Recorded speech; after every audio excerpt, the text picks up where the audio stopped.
Hola, pequeños amigos. Hoy vamos a aprender sobre los sonidos que hacen los animales. ¿Están listos? Vamos a comenzar.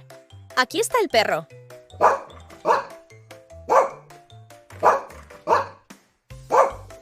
Y este es el gato. Miren, es un león. ¿Qué sonido hace una oveja?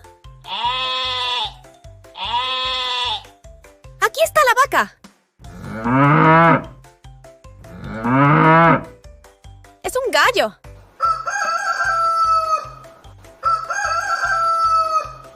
¿Y el cerdo?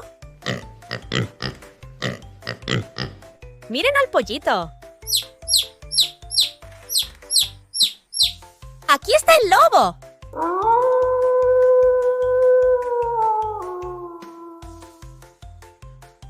¿Qué sonido hace un elefante? Es un mono.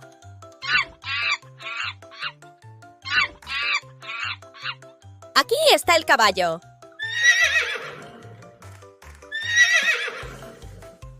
Y finalmente el pato.